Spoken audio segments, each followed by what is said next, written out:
Video है सूर्य और चंद्रमा की युति का फल।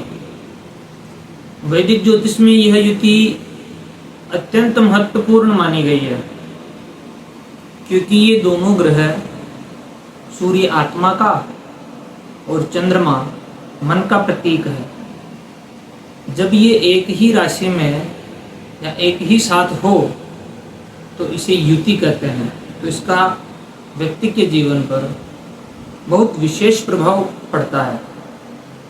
तो इस युति के फल क्या रहेंगे यह जानते हैं। पहला प्रभाव पड़ेगा, उसके स्वभाव में द्वंद्व रहेगा हमेशा। क्यों? क्योंकि चंद्रमा मन का कारक है और सूर्य आत्मा है। इन दोनों की युति व्यक्ति को कभी भावुक कर देती है तो कभी कठोर, मानसिक अस्थिरता हो जाती है। और मानसिक अस्थिरता होने के कारण ऐसे व्यक्ति अपने ईगो और भावनाओं में भी टकराव हो जाता है।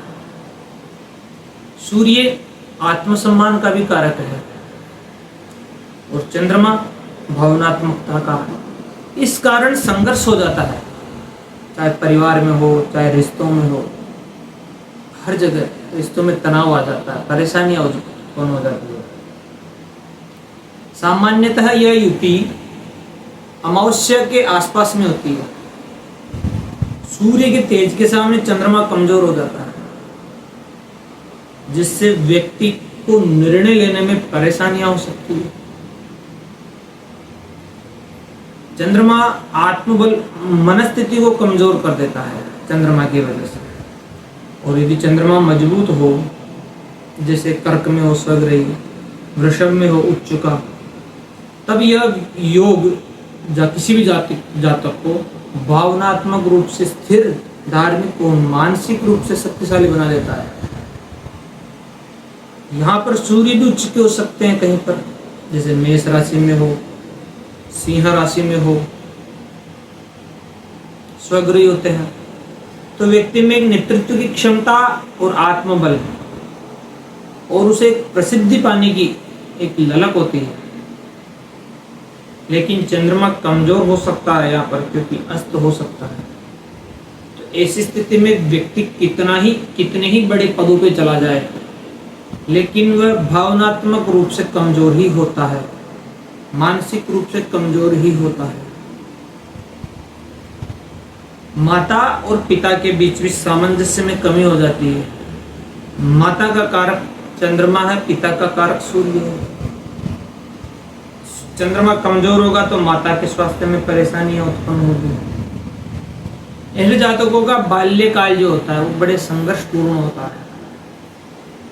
ऐसे विचारों में आता है कि मनोवैज्ञानिक उलझने भी, या फिर यूं कहूं कि अकेलापन, उलझन में रहता है वो मानसिक स्तर के पे।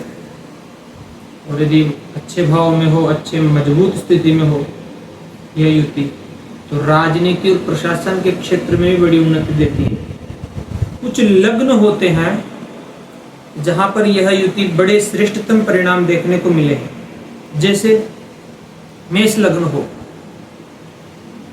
मेष लग्ने तो जातस्य राजयोगी लभ्यते चतुर्थ पंचमादि से संबंधेन न संशयः।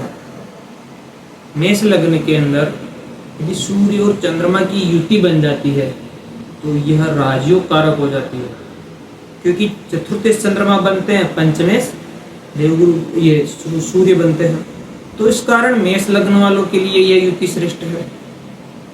ऐसे ही यदि देखें तो धनु लग्न वाले नहीं, वृश्चिक लग्न वाले, क्योंकि वृश्चिक लग्न में भी सूर्य दशमेश बनता है और नवमेश चंद्रमा बनता है।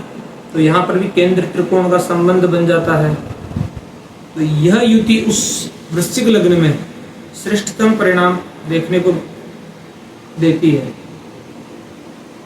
अब क्या आप भी अपनी जन्म पत्रिका में इस युति का फल क्या होगा ये जानने की आकांक्षा लेकर के यदि ये वीडियो देख रहे हो तो आप इस वीडियो को शेयर अवश्य कीजिएगा, वीडियो को लाइक अवश्य कीजिएगा, कमेंट अवश्य बताना कौन सा लग्न है और किस भाव में आपके ये युति बन रही है और आपके क्या अनुभव है आपके जीवन के। यह भी बताना। धन्यवाद।